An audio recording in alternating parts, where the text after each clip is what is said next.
I mean, that's one of the things that, when it comes down to it, like, people over time have always praised Gold and Silver about. Like, the fact that you get to go back to Kanto in Gold and Silver and kind of see, like, Kanto a couple years later. So a little bit of an altered Kanto, but still Kanto itself.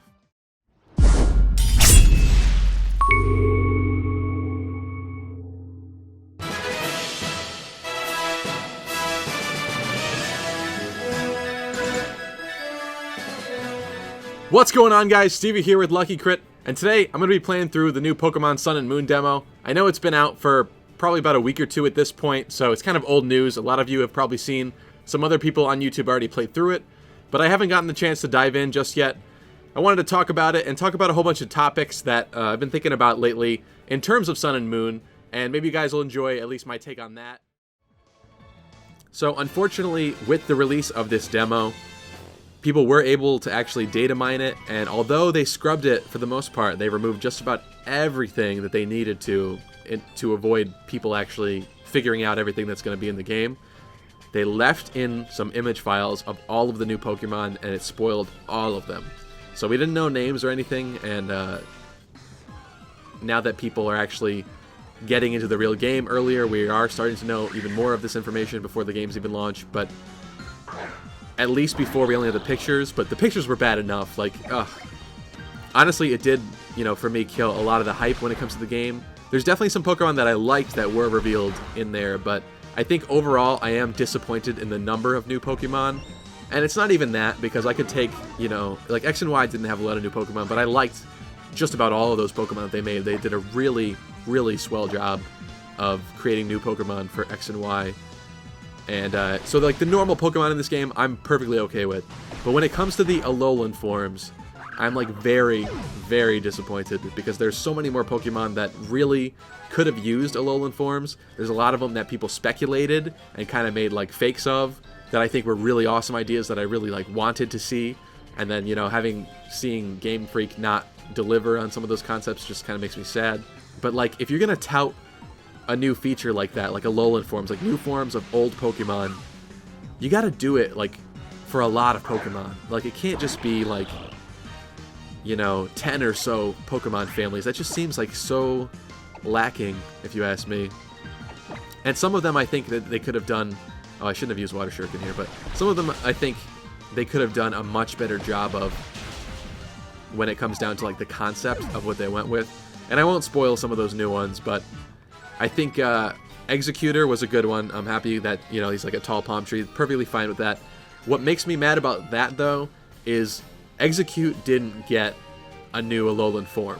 And I guess it doesn't really need one when it comes down to it, but I think, if it's going to be like a coconut, maybe it could have gotten, like, brown, or, like subtle, slight changes to Execute that I think would have made it make more sense. I understand, Alolan Executor doesn't have, like, brown faces like coconuts or anything, but I just don't really understand why you would make the new Alolan form have only one part of that evolution. So the rest of it's perfectly fine. Cubone is still normal looking, but then somehow it evolves into this, like, fire ghost Marowak that's, like, dead, which is kind of strange if you ask me. So I don't know, just some weird choices there. And then other times they decided to change the whole evolution line. So, like, I don't really get why they went that route. I'm really happy with Sandshrew and Sandslash. I like Ninetales. I like most of them, honestly. I think Muck's a little weird. I don't know why they went with, like, weird chunks in them and, like, almost like oil slick kind of coloring.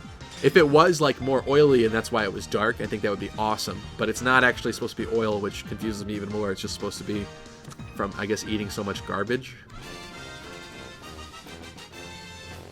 But I think they really missed out on a lot of Alolan forms. And there's a lot. I'm going to talk about a couple here that aren't in the game, so if you don't know all of the Alolan forms yet, I'm not going to spoil the ones that are actually Alolan forms, but in the trailers we did see a lot of Kanto Pokemon, and that kind of revealed that they were not going to have Alolan forms, because they were showing us the normal forms in this game, which kind of says, if they had new ones of that Pokemon to show, they would kind of save that and show that, or, wait for the game launch. But we saw stuff like Arcanine.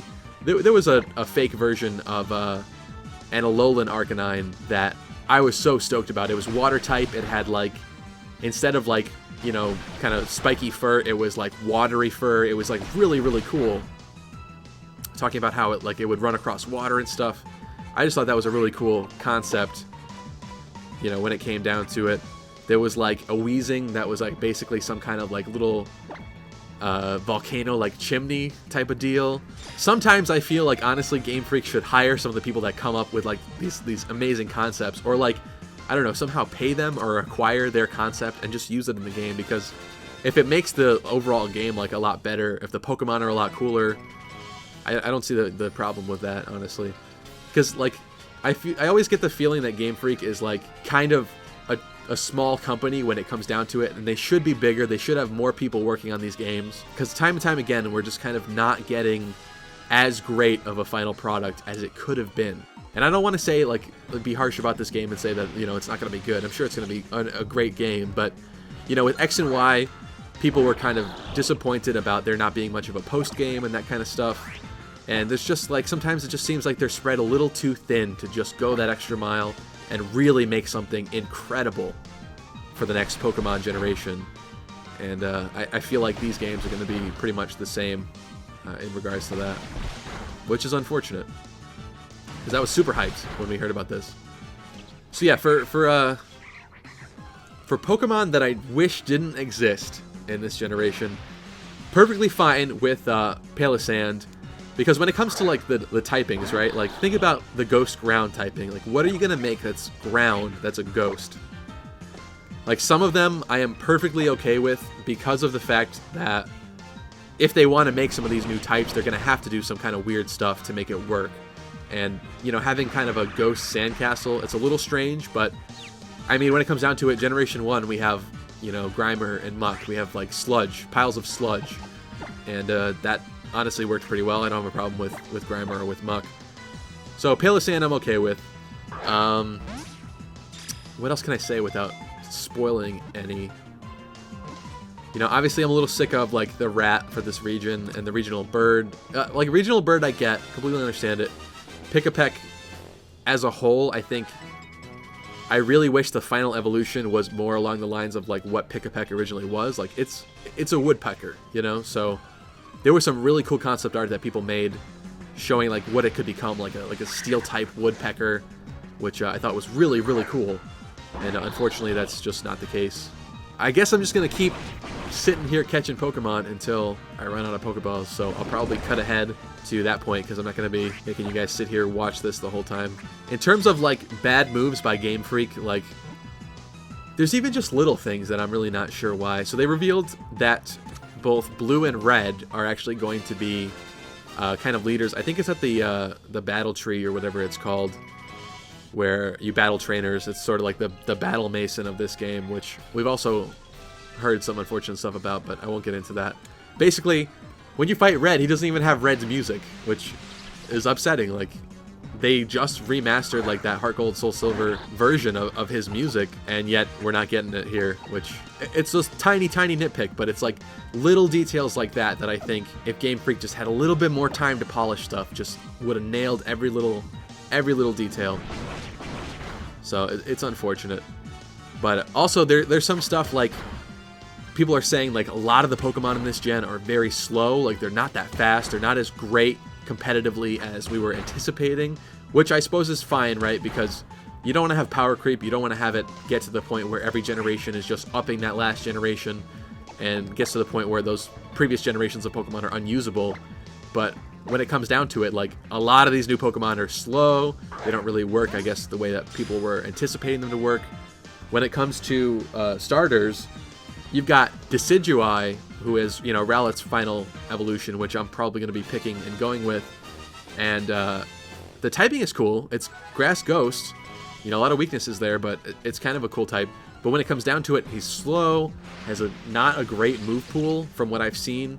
And there's actually another new Pokemon that I won't mention, but it's essentially like a clone of Decidueye, not like design-wise or anything, but like the way that they made it. And it even has like a signature move very close to Decidueye's signature move. So basically you created two Pokemon that are very, very similar. One of them outclasses the other one a little bit.